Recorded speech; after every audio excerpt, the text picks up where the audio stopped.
ነፍስ ይማር በሏት ኢትዮጵያ፣ ነፍስ ይማር በሏት ቤተ ክርስቲያንን። የወላድ መሃን የሆነችውን ልጆቿ እንደ ቅጠል የረገፉባትን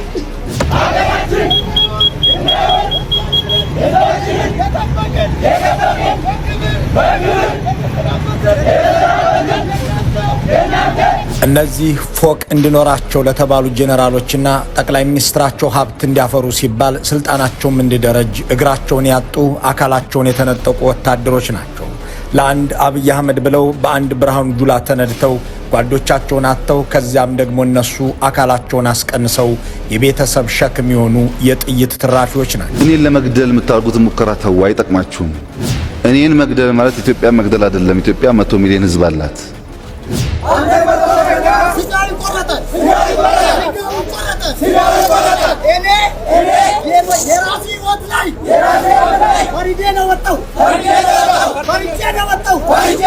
የኢትዮጵያ መንግስት ዝም ብሎ በሆያ ሆዬና ግርግር በጫት ላይ በምርቃና ወሬ የሚፈርስ አለመሆኑን መገንዘብ ያስፈልጋል። አካላቸውን አጥተው ህይወታቸውን አስይዘው የወጡት ወታደሮች ቆስለውለት ደምተውለትም እንደማይምራቸው ያውቃሉ። እናም እንደ ጋማ ከብት ተገልግሎ የጣላቸው አገዛዝ እንዳሮጌ ዕቃ አውጥቶ የረወራቸው ስብስብ ቢገድለንም እንሙት ብለው መብታችንን አክብሩ እያሉ ተሰልፈዋል። እና ሃጫሉ ሸለመ እንዲያምርባቸው የድሃ ልጆች ህይወትና እግር ይገብራሉ። ተስፋ ያያሌውና ሹማ ብደታ ልጆቻቸው እንዲዳሩ እነዚህ አካልና ጓደኛ ያጣሉ።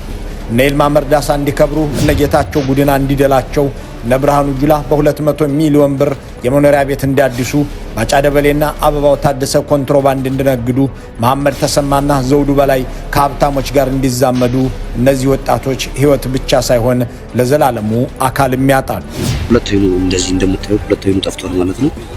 እና እንዴት ነው የጠፋው ካላችሁ ወታደር ነው ያው አይኔ ጠፋ ብሎ ለልመና የሚዳረግ ትውልድ ለልማትና ለአገር ስኬት መሰለፍ ሲገባው ለአንድ ጠቅላይ ሚኒስትር የስልጣን ዘበኛነት ሲል አካሉን የሚነጠቅ ወጣት። ሰላም ጤና ይስጥልን ውድ የቃል ሚዲያ ቤተሰቦች እንደምን ቆያችሁ? እግዚአብሔር ሰላም ከሁላችን ጋር ይሁን እያልን ወቅታዊና አዳዲስ መረጃዎችን ይዘን መጥተናል። ቪዲዮውን ከመጀመራችሁ በፊት ላይክ በማድረግ ጀምሮ እንዲሁም ሐሳብ አስተያየታችሁን የኮሜንት ሴክሽን ላይ ያስቀምጡልን። ቀጥታ ወደ ቪዲዮ እናልፋለን። ሰብስክራይብ ለምንድን ነው የማታደርጉት?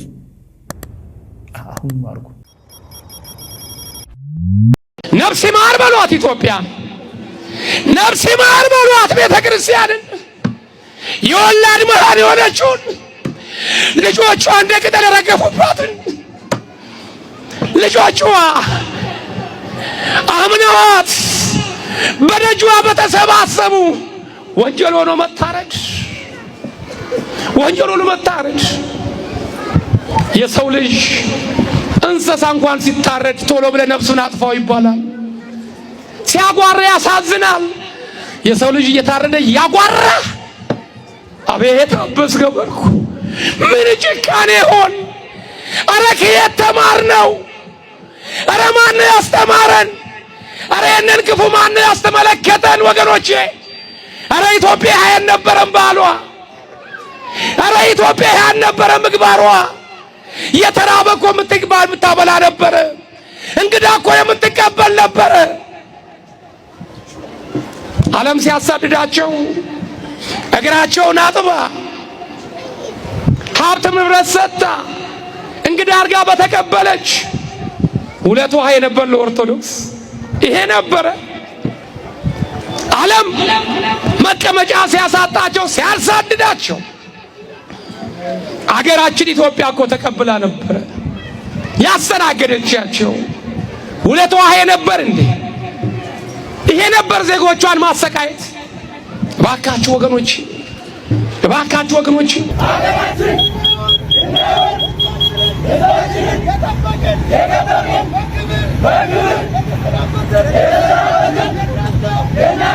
እነዚህ ፎቅ እንዲኖራቸው ለተባሉ ጄኔራሎችና ጠቅላይ ሚኒስትራቸው ሀብት እንዲያፈሩ ሲባል ስልጣናቸውም እንዲደረጅ እግራቸውን ያጡ አካላቸውን የተነጠቁ ወታደሮች ናቸው።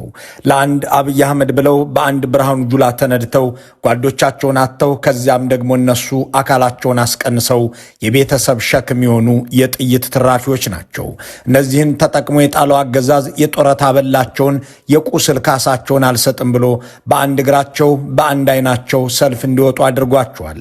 በኢትዮጵያ ምድር ውስጥ በብልጽግና ዓለም ድሃ ጄኔራል ተፈልጎ አይገኝም ብሎ መወራረድ አያስበላም። ተዋግቶ የቆሰለ ቆስሎ የተረሳ ተረስቶም የተጣለ ወታደር ግን በየቤቱ ብዙ ነው። አሁን ከቤቱም ወጥቶ አደባባይ ላይ እየወጣ መሰለፍ ጀምሯል። አንድ እግሩን ለቀማው መንግስት፣ አንድ እጁን ለነጠቀው አገዛዝ፣ አንድ አይኑን ላጠፋበት ስብስብ ቢያንስ መውደቂያዬን ስጠኝ እያለ እየተሰለፈ ነው። ባለፉት ተከታታይ ዓመታት በጣቢያችን ባሰራጨናቸው ዘገባዎች የመከላከያ ሰራዊቱ የሚጮህለት የሌለ ሟች ስለመሆኑ፣ ሲሞት የማይቀበር ለቤተሰብ መርዶ የማይነገር ሲቆስል የማይታከም አካል ጉዳተኛ መሆኑ ተስፋ እንዲያጣ የቤተሰብም ጣጣ እንዲሆን ተደርጎ እንደሚጣል ስንዘግብ መቆየታችን ይታወሳል። የብልጽግና ምዕመናንና የስቱዲዮ ቅምጥ የፕሮፓጋንዳ ሚሊሻዎች ግን ይህንን ማጣጣላቸው ሳይበቃ በመንግስት በጀት ሲሞት የሚውለውን ሰራዊት በአገር ጠመንጃ ከወገኖቹ ጋር ደም ሲቃባ የሚውልን ወታደር ጀግናና ለአገር ሲል የሚዋደቅ አድርገው ሊያዋውቡት ሲሞክሩ ከርመዋል። አሁን በአደባባይ መገለጥ የጀመረው ሀቅ ያረጋገጠው ግን በየቤቱ የተጣሉ ወታደሮች አካል ብቻ ሳይሆን ተስፋ የተነጠቁ ወጣቶች ብዛት አያሌ መሆኑን ነው። በአንድና ሁለት ከተሞች በአዳማና ቢሾፍቱ ብቻ ይህንን ያህል ወጣቶች ለመውጣት ከደፈሩ በሌሎች የኢትዮጵያ አካባቢዎች ቢፈቀድ በየእስር ቤት ውስጥ የተዘጋባቸው ቁስለኞችም እንዲሁ ቢፈቀድላቸው ከተሞችን ያጥለቀልቁ ነበር። እነዚህ ወታደሮች ያገለገሉትን መንግስት የጭካኔ ደረጃ ከእነሱ በላይ የሚያውቅ የለም። ጥቅማችን ይከበር ብለው ሰልፍ ሲወጡ አካላቸውን ስላጡ የሚሳሳላቸው እንዳልሆነና አልሞ ተኳሽ ወታደሮቻቸውን አሰማርቶ እንደሚረሽናቸው አሊያም ከቤታቸው እያፈነ በአካል ሌሊት እንደሚወስዳቸው አሳምረው ያውቃሉ። እንዳም ሆኖ ካጡት አካል በላይ ከያዙትም ቁስል የላቀ ከሚያጡትም ሕይወት ያላነሰ መበደል አንገብግቧቸው በተከታታይ ቀናት አደባባይ ላይ ውለዋል። እነሱም ይላሉ፣ በራሴ ሕይወት ላይ ቆርጬ ነው የወጣሁት።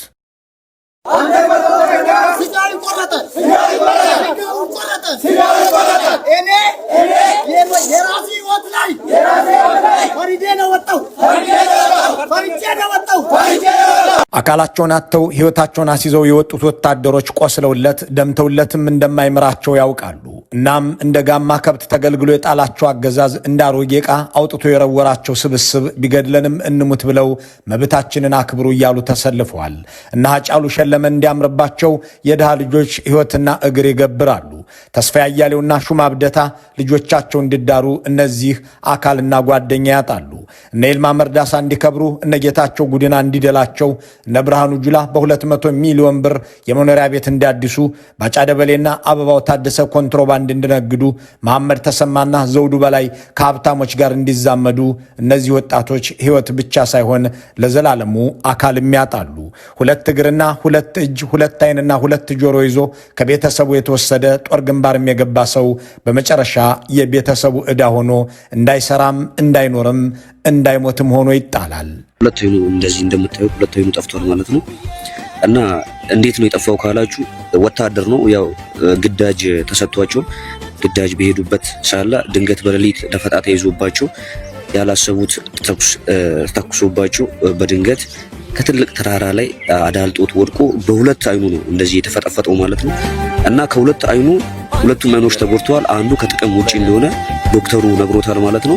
እና እንደምታዩት አንዱ አይን ትንሽ ሕክምና ካገኘና የሚከታተል ከሆነ ተስፋ እንዳለው ነው የነገረውና አይኔ ጠፋ ብሎ ለልመና የሚዳረግ ትውልድ ለልማትና ለአገር ስኬት መሰለፍ ሲገባው ለአንድ ጠቅላይ ሚኒስትር የስልጣን ዘበኛነት ሲል አካሉን የሚነጠቅ ወጣት የመከላከያ ጄኔራል ፎቅ እየደረደረ እንዲኖር፣ የብልጽግና ሹም በሀብት እየከበረ እንዲቀጥል፣ የአገዛዝ ቤተሰብ ኑሮው እንዲመቸው የማይደገም ሕይወቱን የማይተካ አካሉን እንዲህ እያጣ ቀጥሏል።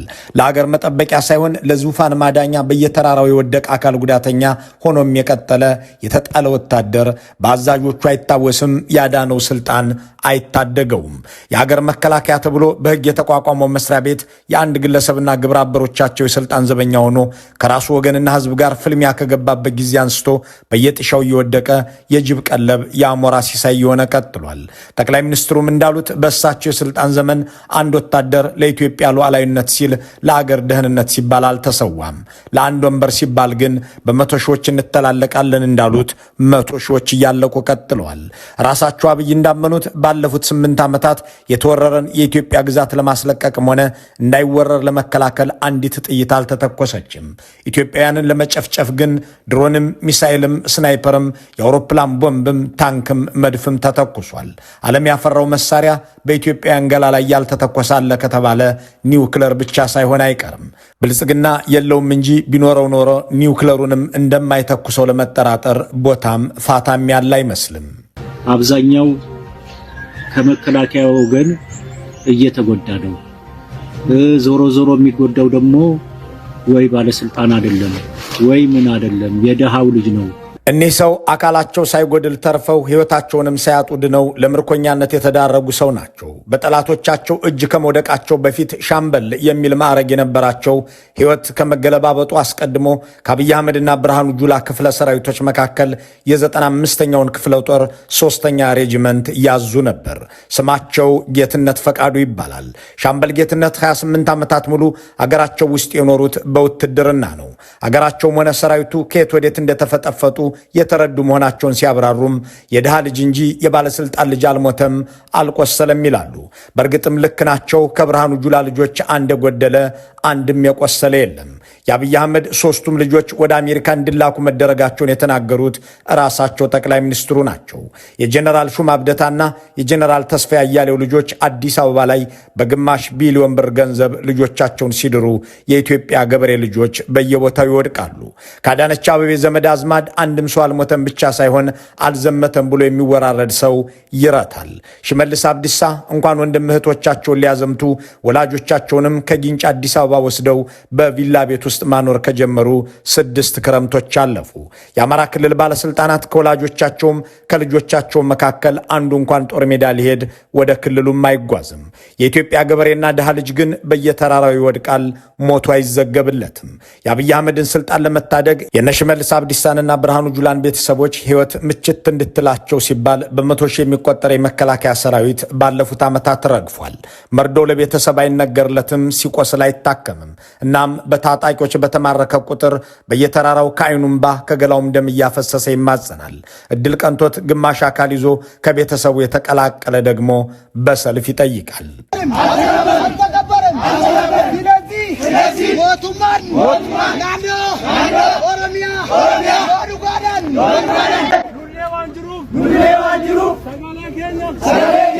በኢትዮጵያውያን የቆየ ባህል ብቻ ሳይሆን በመከላከያ ሚኒስቴርም ባህል ሕይወቱን ለከፈለ የወታደር ቤተሰብ ድጋፍ ማድረግም ሆነ እነሱ በቦርድ በሚሉት መንገድ ቆስሎ የወጣም ወታደር እንዲደጎም ማድረግ የቆየ ልማድ ነው። የኦህዴድ ብልጽግና አገዛዝ ዛሬም መንግስት መሆን አልቻለምና ለነሱ ስልጣን ሲሉ የሞቱትንም ሆነ የቆሰሉትን ዘወር ብለው አያዩዋቸውም። የሚያስታውሰን አጣን ያሉ ወታደሮችም መሰለፍ የጀመሩት በዚሁ ምክንያት ነው። ይህ ድርጊት በሁለት ከተሞች ላይ ብቻ የታየ እንጂ በሌሎች አገሪቱ አካባቢዎች ውስጥ አካላቶ በየታዛው የሚውለውን አካል ጉዳተኛ ወታደር የሚያውቀው የወለደና ያሳደገ ብቻ ነው። እስካሁን በየእስር ቤቱ የታጎሩ ቁስለኛ ወታደሮችን የሚያውቃቸው ደግሞ አሳሪያቸው ብቻ ነው። ቀየውም ጦር ሜዳ መሬቱም የሰራዊት መያ የሆነበት አርሶ አደር ስቀብሩዬ መጨረስ አቃተኝ፣ አስከሬን ዝም ብለን ብናይ እግዚአብሔር በቁጣ በበረዶ ይመታናል ብለን እየቀበርን ነው ይላል። ይህን ሁላ አስከሬን ዛሬ አልገፋው ብለን እንዲያውም ነገ እንቅበር እያልን ነው። የመከላከያን በቃ ነገ እንቅበር እንዲያውም ዛሬ በቃ ደከምን አልሆነልንም እያል እንዲያውም ይህንም የሚፈጠር አንድ ቦታ ላይ ያለ እንጂ በየቦታው እዚያም በቃ በጦሩም ባወስቶ ግለሰቡ ያው እኛ ዋናው ነገር በረድ ይመታናል ወይም ደግሞ ሌላ አደጋ ይደርስብናል በማለት እየተሰባሰብን እየቀበርን ነው እና ነገ በነገው ዕለት ደግሞ እንደገና ደግሞ ያው ቀብር ነው። ምን ዛሬ አላለቀልን። በወላጆችና በቤተሰቦች ውስጥ ብቻ ሳይሆን በየሆስፒታሉም የተዘጋባቸው በርካቶች መኖራቸውን የሚናገሩ የመከላከያ ታዛቢዎች ስጋ ሜዳ አካባቢ አንድ ማዕከል ተከፍቶ አካል ጉዳተኛ ወታደሮች ከሰው ተከልለው ተዘግቶባቸዋል ይላሉ። ይህንን ለምን አደረገ ብለን የጠየቅናቸው አንድ የመከላከያ ኃላፊ የጦር ጉዳተኞቹ ከመብዛታቸው የተነሳ ወደ የቤተሰባቸው ቢበተኑ አዳዲስ ምልምል ያሳጡናል፣ ጦር ሰራዊቱን የሚቀላቀል ወታደርም ይጠፋል። እናም ይህ እንዳይሆንብን በአንድ ማዕከል ሸሽገን አስቀምጠናል በሚል ያብራራሉ። በተለይም የወላይታ የሲዳማና መሰል የደቡብ ኢትዮጵያ ልጆች በዚህ ስጋ ሜዳ ተብሎ በሚጠራው አካባቢ አካባቢ በተዘጋጀው ካምፕ ውስጥ እንደሚገኙ ቤተሰቡም ሆነ ሌላ አካል እንደማይጠይቃቸውም ይገልጻሉ። እነዚህ እንደ እስረኛ የተያዙ አካል ጉዳተኞች ለአዳዲስ ምልምሎች ገበያ እንዳይዘጉ ሌላ ምልምልም እንዳያሳጡ ተብሎ ሲዘጋባቸው የሞቱት ደግሞ መርዶ ለቤተሰብ አይነገርም። በወታደራዊ ታሪክም ውስጥ አንድ ወታደር ሲሞት ለቤተሰብ መርዶ መናገር የተለመደ በኢትዮጵያ መከላከያ ሚኒስቴርም ውስጥ የሚዘወተር ነገር ነበር። አንድ ኃላፊነት የሚሰማው መንግስት፣ አንድ ለህዝቡን ጥፍጣፊ ራሮት ያለው አስተዳደር ከህዝብ መሃል የወሰደው ወታደር በውጊያ ሲሞት ለቤተሰብ መርዶ መንገር ደንብ ነው።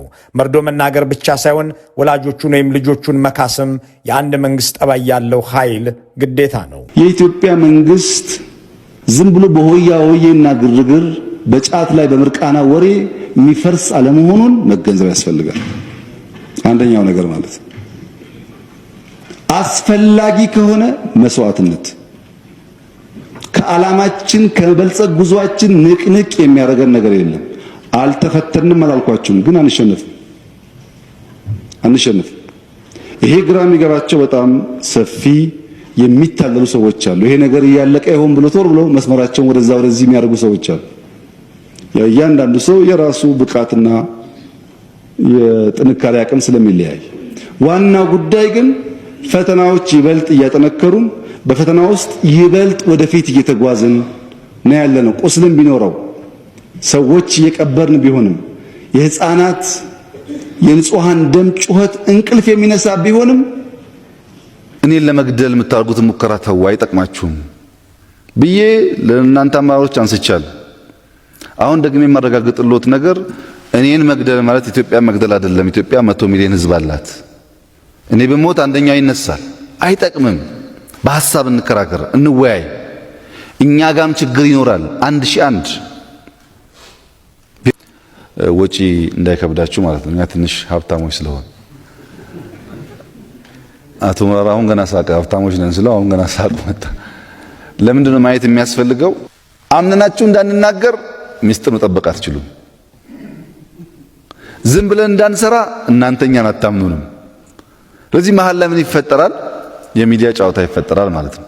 ዋናው ግን ህዳሴን እንዳሳካ ነው።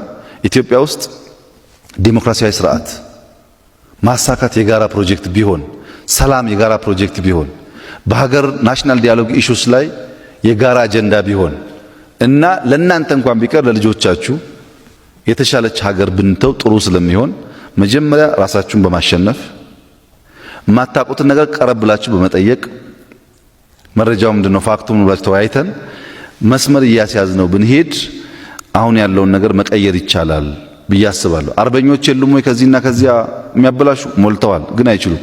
ምናልባት ዶክተር አብይ ስልጣን ይሰጡኛል ብለህ ጓጉተህ ከሆነ መንገድ እየጠረክ ያለው ይሄ አይጠቅምም። እኔን ከነከሱና ከተናደፉ ሰዎች ሰሞንኛው ደግሞ ተረኛ ብዙ ተረኞች አሉ።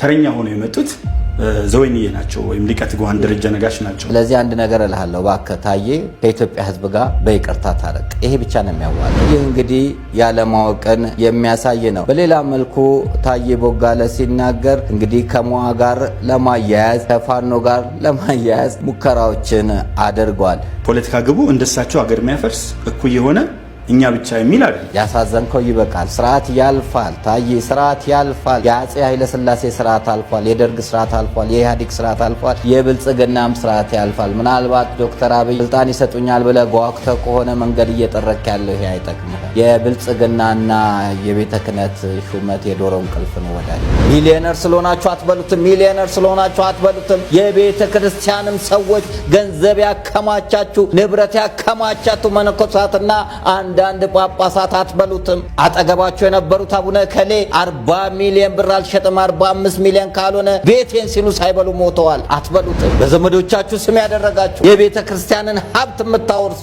የቤተ ክርስቲያንን ሀብት ለሌላ የምትሰጡ፣ የቤተ ክርስቲያንን ሀብት የገቢ ምንጭ አድርጋችሁ የተቸገረው መርዳት ሲገባችሁ፣ ተቋም አቋቁሟችሁ ቤተ ክርስቲያንን ማገዝ ሲገባችሁ፣ ደሞዛችሁ አላንስ ብሎ፣ አበላችሁ አላንስ ብሎ፣ መኪናችሁ አላንስ ብሎ፣ ቤታችሁ አላንስ ብሎ እንደገና ሚሊዮነር የሆናችሁ ታዩታላችሁ እንጂ አትበሉትም። እግዚአብሔር ይፈርዳል። ነብይ አይደለሁም አዎ፣ ግን እላለሁ ያከማቻችሁትን አትበሉት። ጳጳስና መነኩሴ ምንም ብር ሊኖረው አይገባም። ምንም መነኮሰ ሞተ። አንዳንድ ባለሀብቶች ከአንዳንድ ባለስልጣናት ጋር በመመሳጠር ኢትዮጵያን ቦጦቦጧት፣ ኢትዮጵያን በሏት፣ ኢትዮጵያን ጋጧት። እቺ ደሃ ሀገር ሰው ውሃ አጥቶ ተቸግሯል። ሰው ትራንስፖርት አጥቶ ተቸግሯል። ሰው ወር ከወር ለመድረስ ተቸግሯል። ሰው ሰላም አጥቶ ተቸግሯል። ሰው ወጥቶ መግባት ተቸግሯል። ኑሮ ውድነቱ አናቱ ላይ ዞሮበታል።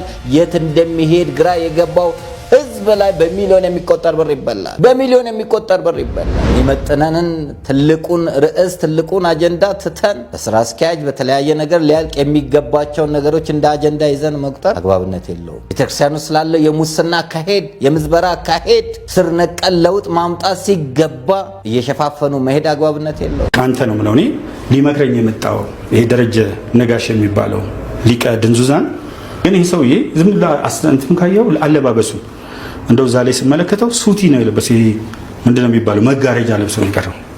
ደደ ሆነ በቃ ዓለማዊ ሰው በቃ አይተው ከሆነ ጾሙ ራሱ አቅም እንደኔ እንዳንተ ሙልት ያለ ነው። አረ እንደው እኔ በጣም የከሳው ነኝ። ዝም ብሎ ሲውጥ እንደሚኖር ያስታውቃልና እንዳንተ አይነት እርጥብ ሰገጤ ለጥቅም ሁሌ ሲሯሯጥ አንተ እኮ ስትቸገር የሚረዳ የአማራ ልጅ ብቻ ነበር።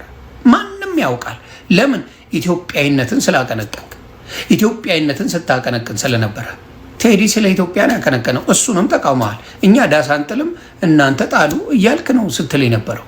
በዚህ ደረጃ ሰው እንዴት ይወርዳል? ሁለት ጸጉር አውጥተህ ለሀቅ መኖር እኮ ምንም ችግር የለው። እግዚአብሔር ከአንድ እንጀራ በላይ አትበላ። ሀገር ላይ ስለ ፖለቲካ ሳታወራ በሰላም አስተማሪ ሆነ መኖር ቀብረር ብለህ መኖር ትችላለህ ከነ ክብር። ለምን ትቀላለህ? ለምን ትወርዳለህ? በዚህ ደረጃ የአማራ ህዝብን በመሳደብ የምታመጣው ጥቅም ምንድን ነው? የደገፈም አጨብጫቢ የአማራ ህዝብ ነው። የአማራ ህዝብ ችግሩ ሁልጊዜ ኢትዮጵያዊ የሚል ሰውን ያምናል። ሁልጊዜም የሚበደልበት ያ ነው። ከዛ ይረዳል፣ ገንዘቡን ይሰጣል፣ ምኑን ይለዋል። ከዛ መልሰው ምን ይሆኑበታል? እባብ ይሆኑበታል። ስለዚህ አሁንም የምነግርህ አንተ የእንጨት ሽበት የምነግርህ ነገር ምንድን ነው? ጭንቅላትን አሰራው። ማጨብጨብ ማሽቃበጥ ትችላል። ካላጨበጨብክ ብልጽግና ምንም ጠብ የሚል ነገር አያደርግልህ። ያንን ስለምታውቅ ነው አጨብጫቢነት የመጣው። አሜሪካ መጥቶ ህይወት ያልተስተካከለለት ሰው አንተ ነህ። ለምን? የኢትዮጵያ ላይፍ ስታይል አሜሪካ ላይ አይሰራም። ባናት ተተከል አይሰራም። ኢትዮጵያ ላይ ክብር ሰጠው ይበላል። አሜሪካ ስትፈት ይሆን ኖባዲ። አሜሪካ ላይ ራስ በችሎታ በምታረገው ሲስተሙን ተጠቅማ የምትለወጥበት ሀገር እንጂ እንዳንተ ዘበሎ በመቀባጠር የሚኖርባት ሀገር አይደለችው። ለማንኛውም አሁንም በደንብ አድርገ አማራን መንግስት እየበደለው እንደሆነ ስለተናገርክ አመሰግናለሁ። በጣም ነው የምናመሰግነው። መንግስት አማራ ክልልን ለማቀንጨር ስትራቴጂ አውጥቶ ኮንፊውዝድም አድርገን እየመራናቸው ነው፣ ሰብረናቸዋል እያለ የተናገረው ስለ አማራ ህዝብ እንደሆነ ይነገራል። እየተናገረው ነው በአደባባይ። ምንም የሚዋሽ ነገር አይደለም። ይህን ነገር ግን እንድታቁ ነው። ከዚህ ነገር የአማራ ልጆችም ሆነ ኢትዮጵያውያን ከዚህ አይነት ሾተ ላይ ተጠንቀቁ ለማለት ነው። አባቶቻችን ዕለት ዕለት የሚጸልዩት ጸሎት ከዚህ ጋር ማንሳት ተገቢ ይመስለኛል። ብንሰርክም ባንሰርክም እንኳን ክርስቲያኖን መሬት